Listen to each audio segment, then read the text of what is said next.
하나님의 형상으로 지음받은 성도는 삶으로 하나님을 드러내야 합니다. 세상 사람들은 하나님을 믿는다고 하는 우리가 어디에서 기쁨을 찾는지, 누구에게 도움을 요청하는지, 삶이 힘들 때 어떻게 반응하는지, 누구의 도움을 기다리는지 세상 사람들은 다 지켜보고 있습니다. 그러기에 우리는 모든 일을 막론하고 항상 매 순간 하나님 중심으로 살아야 합니다. 성도가, 그리스도인이, 하나님의 자녀가 하나님을 찾고 의지할 때 원수들의 조롱과 비웃음은 방향을 돌려 자신들에게 향할 것입니다. 말씀이 생명이 되고, 말씀이 능력이 되고, 말씀이 승리가 되는 시간이 되기를 축원합니다. 마태복음을 1장에서 3장까지 읽어가다 보면 예수님의 청소년기, 예수님의 청년기에 대한 기록이 별로 없구나라는 사실을 발견하게 됩니다.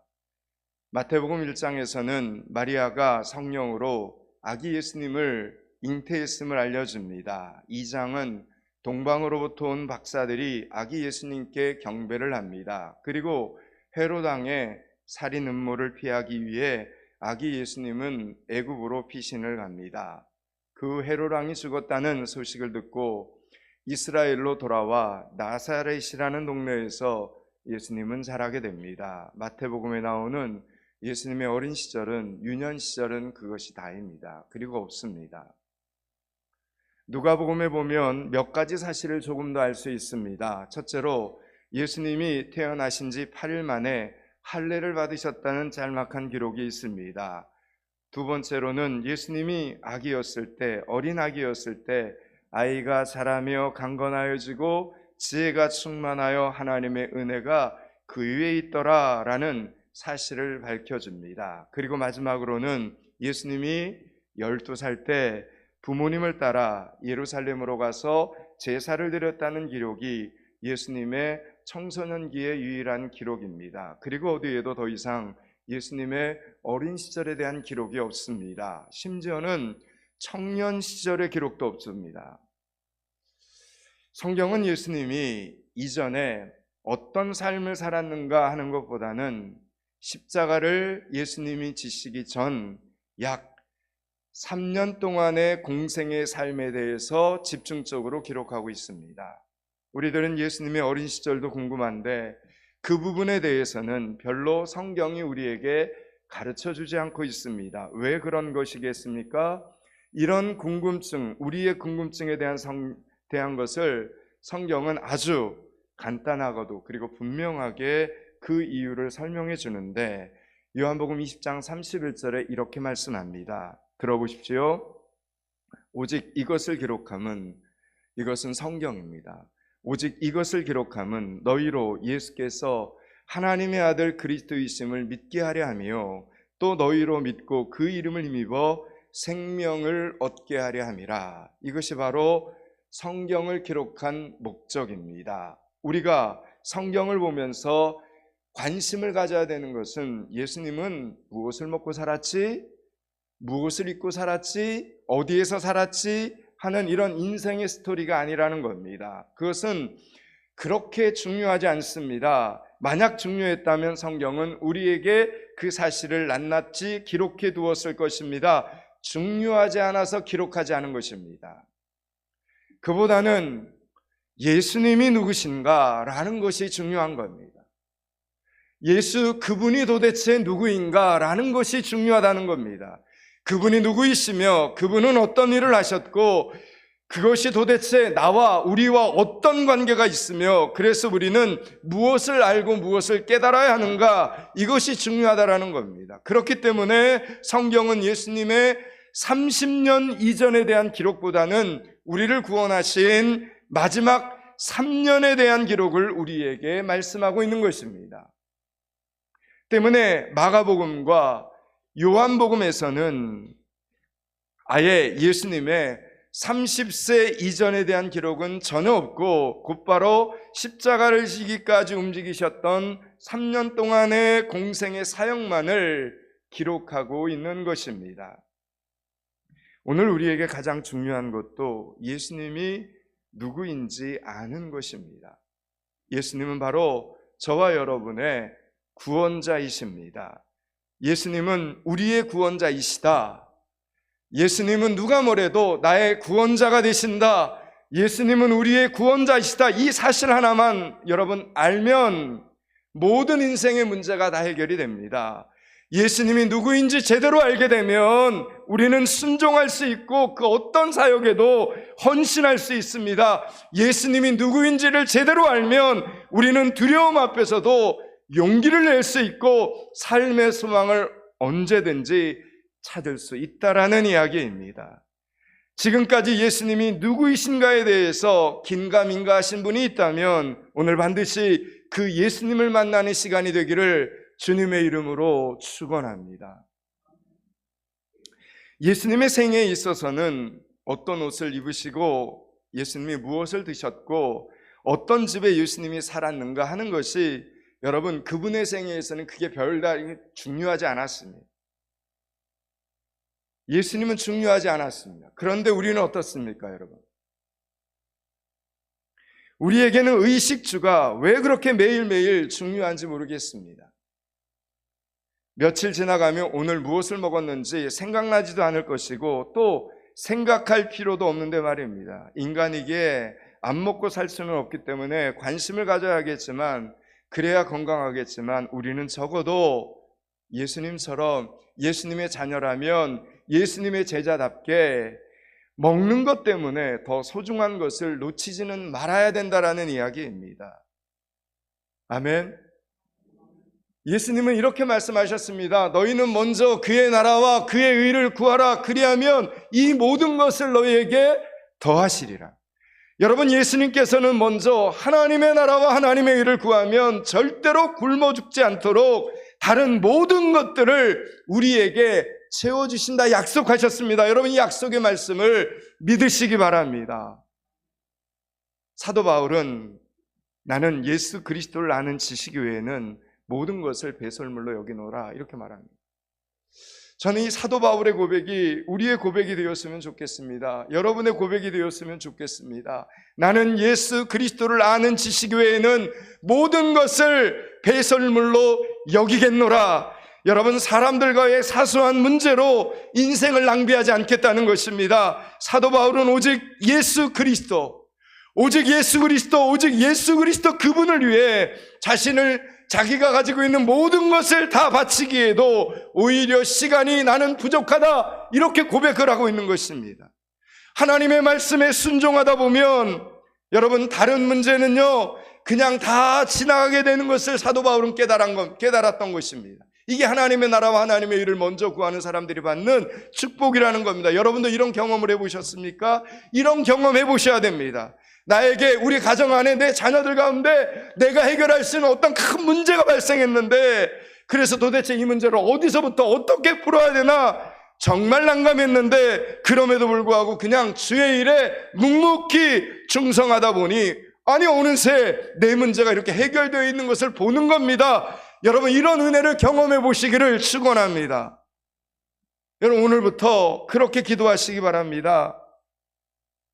하나님, 나의 문제는, 우리 가정의 문제는, 우리 자녀들의 문제는 하나님께서 해결해 주시옵소서.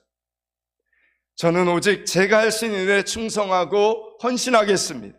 누가 알아주든 안 알아주든 그냥 그렇게 충성하고 끝까지 헌신하겠습니다. 교회 청소, 교회 헌물, 주방봉사, 찬양대원, 차량봉사 이런 일 제가 할 테니 하나님 저의 문제, 우리 가정의 문제, 우리 자녀들의 문제는 하나님께서 해결해 주시옵소서. 이렇게 기도하면서 하나님께서 나에게 우리 가정 가운데 내 문제 가운데 어떻게 역사하시고 응답하시는가를 경험하는, 체험하는 여러분들이 되실 수 있기를 축원합니다. 사랑하는 여러분, 우리가 하나님 앞에 사는 날 여러분 무엇이 남을 것 같습니까? 하나님 앞에 서게 될 때, 우리 인생 다 끝나고 나서 하나님 앞에 우리 서게 될 때 여러분 무엇이 하나님 앞에 우리의 것이 남아있겠습니까? 여러분 무엇을 남기겠습니까? 하나님 앞에 섰을 때 뭐라고 말씀하시겠습니까? 여러분, 우리에게 온전히 남는 것은 오직 이 땅에 살면서 하나님의 교회를 위해서, 하나님 믿지 않는 성도들을 위해서, 믿지 않는 자녀들을 위해서 하나님의 나라를 위해 열심히 살았던 여러분 그런 헌신의 시간만, 여러분 충성했던 시간만 남지 않겠습니까? 그래서 성경의 기록자들은 우리에게 예수님의 유년 시절을 자세히 기록으로 남길 이유가 없었다라는 이야기입니다. 그러므로 우리의 인생에서 하나님께서 기억하실 일들은 무엇인지, 사람 말고 하나님께서 기억하실 일들, 그리고 그 기억을 통해 하나님이 은혜 받으실, 감동 받으실, 하나님께서 기억하실 만한 일이 도대체 무엇인지 그 일을 위해서 여러분 몸과 마음을 들이시기 바랍니다. 시간과 물질을 드리고 결단하시고 헌신해 보시기 바랍니다. 충성해 보시기 바랍니다. 그렇게 더 큰 축복의 주인공들이 되실 수 있기를 축원합니다. 여러분, 이 땅에 죄인을 구원하기 위해 오신 예수님은 오늘 본문에서 드디어 구원자로서의 공생애를 시작하시는 장면입니다. 예수님은 이제 공생애를 시작하면서 그 첫 번째 사역을 세례를 받는 것으로부터 시작하셨습니다. 13절 말씀을 읽겠습니다. 13절을 같이 읽습니다. 이때 예수께서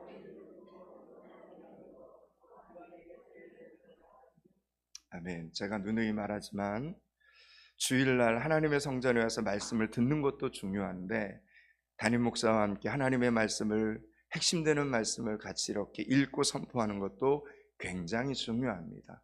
13절 말씀을 다시 한번 읽습니다. 이때 예수께서 갈릴리로부터 요단강에 이르러 요한에게 세례를 받으려 하시니, 아멘.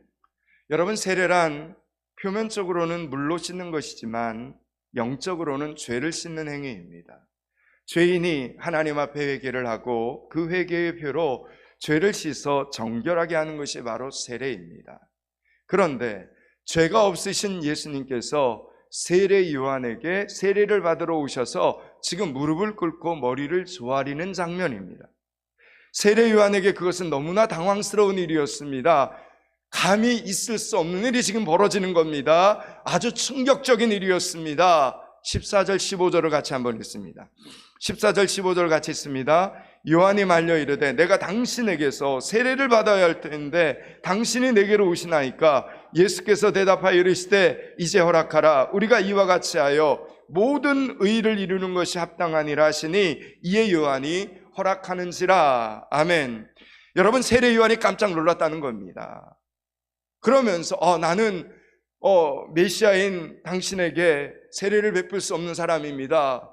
세례 베풀고자 예수님께서 말씀하시는 거예요. 우리가 이와 같이 하여 모든 일을 이루는 것이 마땅하다. 예수님께서 말씀을 세례 요한에게 합니다. 예수님께서 세례를 받으셔야 하는 이유와 목적은 오직 한 가지입니다. 여러분, 예수님께서는 성자 하나님이십니다.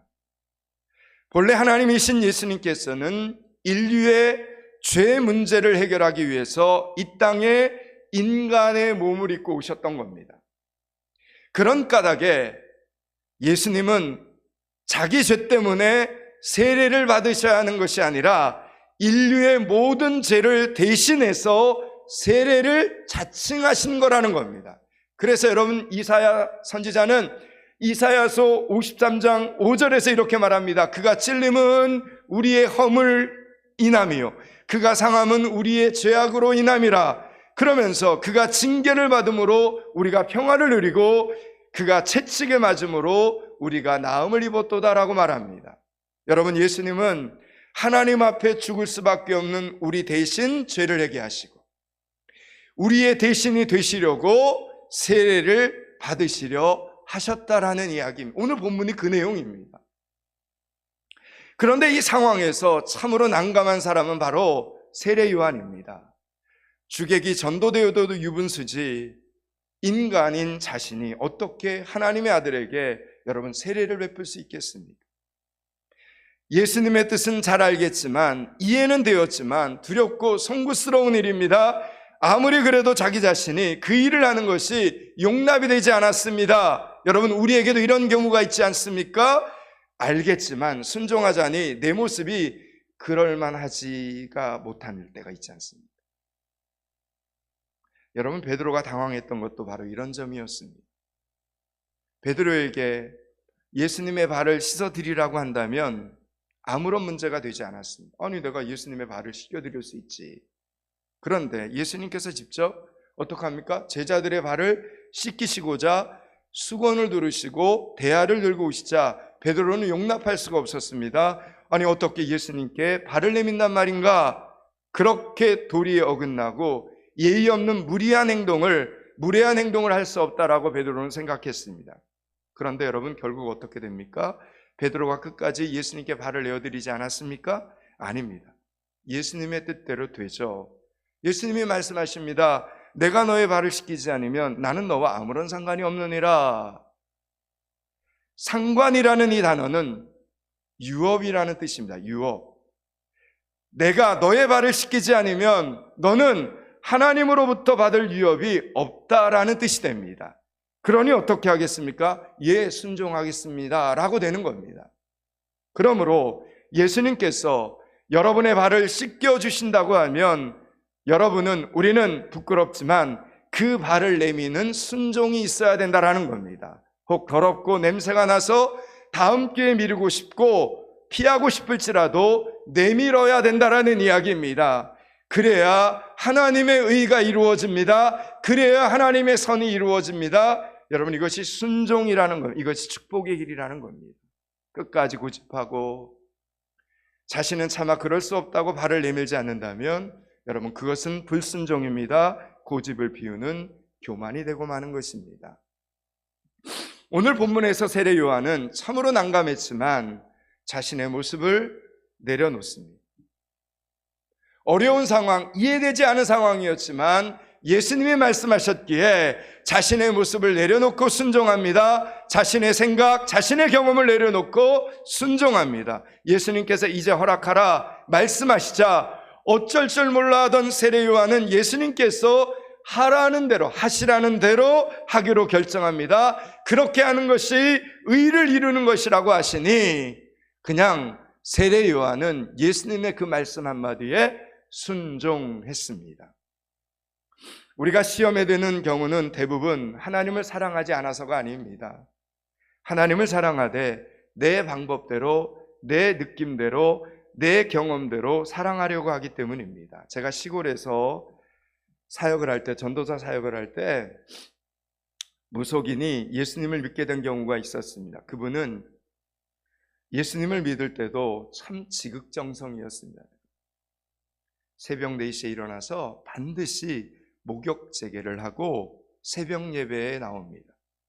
그런데 만약 목욕을 못하면 어떤 줄 아십니까? 새벽 예배에 안 나옵니다.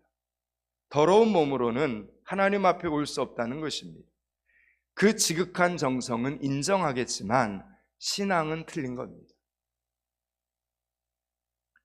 목욕을 하면 하나님 앞에 올 자격이 되고 목욕을 안 하면 하나님 앞에 못 오는 것이 아닙니다.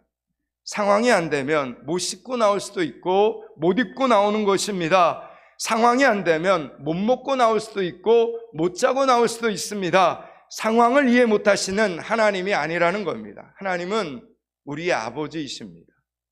하나님께서 기뻐하시는 예물은 흠도 티도 없이 최고가 된 완벽한 우리가 아니라 솔직하고 진실한 우리 자신을 받으시는 하나님이심을 기억하시기 바랍니다.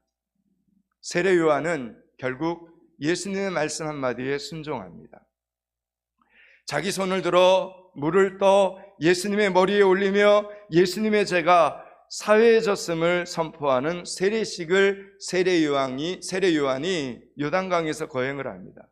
자신에게는 그럴 자격이 없었지만 예수님의 뜻이라서, 하나님의 뜻이라서 순종합니다.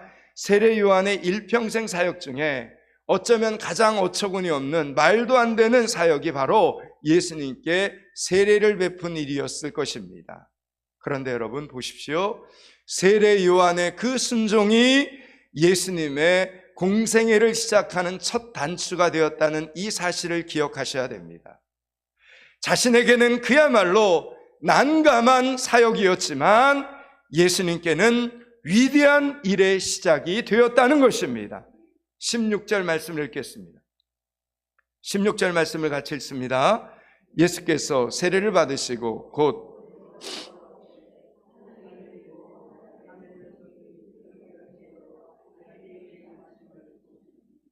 아멘.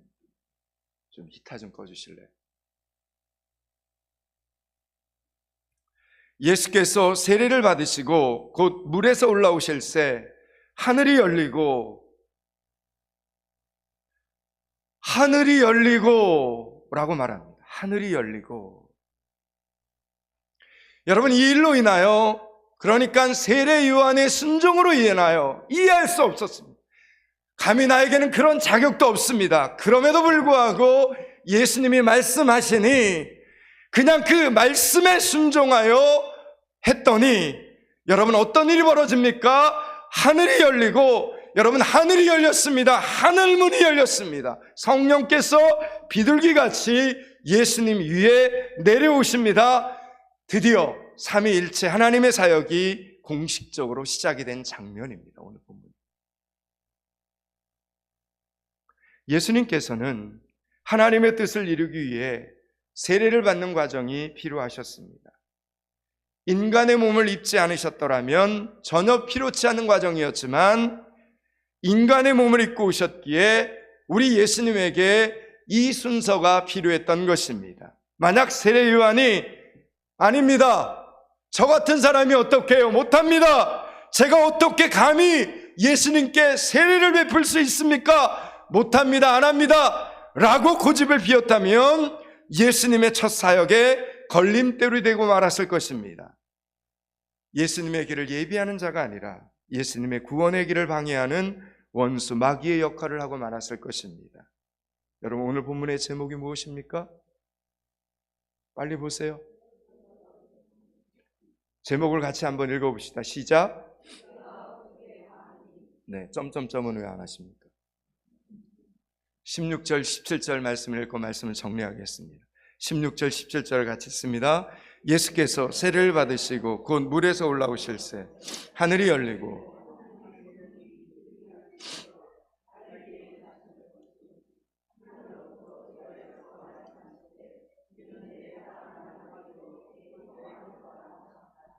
아멘, 아멘. 이제 말씀을 마치려고 합니다.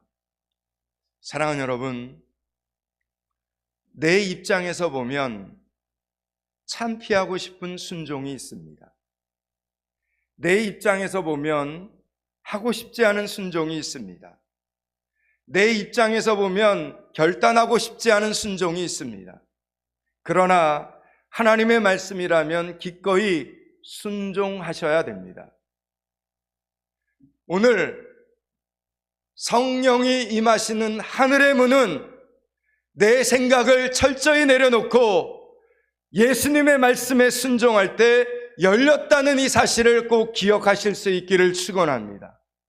그러므로 이제부터 하나님의 말씀 앞에서 제가 어떻게 감히 그렇게 하겠습니까? 절대로 못합니다. 이렇게 대답하지 마시고 제가 어떻게 감히 거역하겠습니까? 하나님의 말씀이라면 기꺼이 순종하겠습니다. 이렇게 대답하는 믿음의 성도들이 되실 수 있기를 축원합니다. 여러분, 하나님 우리에게 하늘의 놀라운 비밀을 말씀해 주시려고 매주일마다 이 아침에 우리에게 찾아오십니다. 오늘 성례주일 하나님의 말씀에 순종하시기 바랍니다. 순종함으로 하나님의 피 묻은 십자가 사랑과 은혜를 다시 한번 뜨겁게 체험하는 성례주일의 성도들이 되시기를 주님의 이름으로 축원합니다. 기도하겠습니다. 하나님, 하나님의 말씀에 순종함으로 예수님의 길을 예비하는 성도들이 되게 하여 주시옵소서. 내 생각, 내 경험을 내려놓고 하나님의 말씀에 먼저 순종함으로 하늘 문을 열고 사는 믿음의 성도들이 되게 하여 주시옵소서. 예수 그리스도 이름을 받들어 기도드리옵나이다. 아멘.